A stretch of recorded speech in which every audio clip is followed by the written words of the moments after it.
Welcome to the 700 Club. A terrible decision for America and for Israel. The fallout continues from the U.S. failure to veto a UN Security Council resolution for an immediate ceasefire. The failure helps Hamas, hurts the hostages, and will likely lengthen the war. Well, defense chiefs from Israel and the U.S. met in Washington yesterday, and they remain deadlocked over Israel's plan to invade Rafah and defeat Hamas. Chris Mitchell reports from Jerusalem.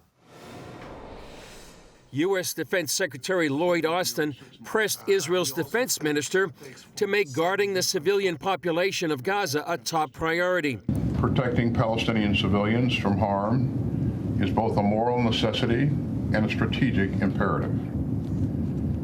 In Gaza today, the number of civilian casualties is far too high, and the amount of humanitarian aid is far too low. He also told Yoav Gallant that Israel can defeat Hamas without invading Rafah, where more than 1 million refugees from the war are holed up. Gallant insists Israel must go after Hamas and Rafah to wipe out the terror group's last military battalions and to retrieve the hostages, and he called for the U.S. to stand by their side. The negotiation on the hostages issue and Hamas positions require us to join hands in our military and diplomatic efforts. Israel's prime minister says the Jewish nation will invade Rafah with or without U.S. help. Benjamin Netanyahu is still fuming over America's decision not to veto Monday's UN Security Council vote, demanding a ceasefire in Gaza, but not linking it to the release of the hostages. Well-known Jewish attorney Alan Dershowitz told an Israeli channel that decision will have consequences on the ground in Israel and in the fall elections in the U.S. It will lengthen the war. It will make it more difficult for Israel. It is a terrible decision for America. It's a terrible decision for Israel, and it will drive a great many Jewish Democrats like me away from voting for the Biden administration. Critics say the decision strengthens Hamas in hostage negotiations after Hamas refused to give up the hostages unless Israel agrees to stop the war. The Israeli delegation walked out. On Tuesday, the New York Times published the first released hostage testimony of sexual abuse. Amit Susanna testified that her captor sexually violated her repeatedly. This is an horrific testimony.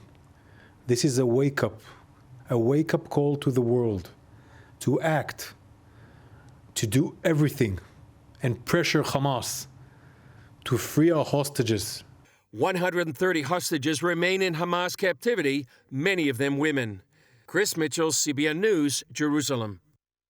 It's like the world's been turned upside down, where they're condemning the wrong party. To condemn Israel in this, it makes no sense to me at all. All of the pressure should be on Hamas. They're the ones who started this. They're the ones who invaded Israel.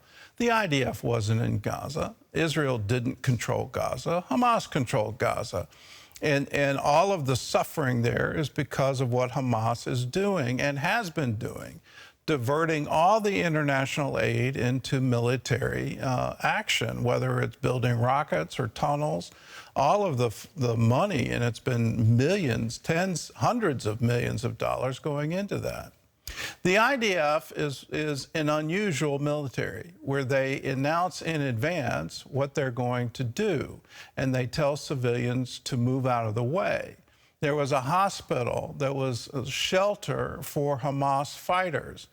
They captured 650. That is an incredible number.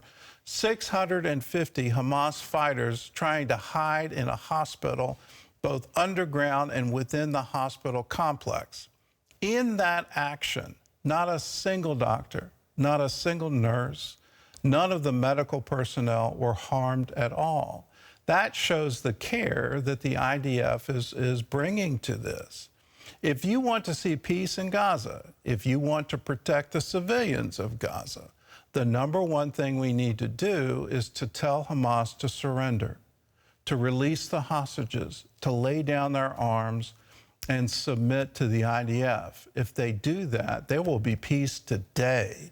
and the civilians will be saved. If they don't do that, Israel has every right of self-defense to say, Hamas, you can't exist anymore. You have pledged to fight us again and again. You have pledged to repeat October 7 again and again and again. We can't allow that. You can't exist anymore. The international community needs to wake up to this threat and support Israel. And then please call your congressman. Please call your senator. Let them know how you feel. Now more than ever, we have to stand with Israel.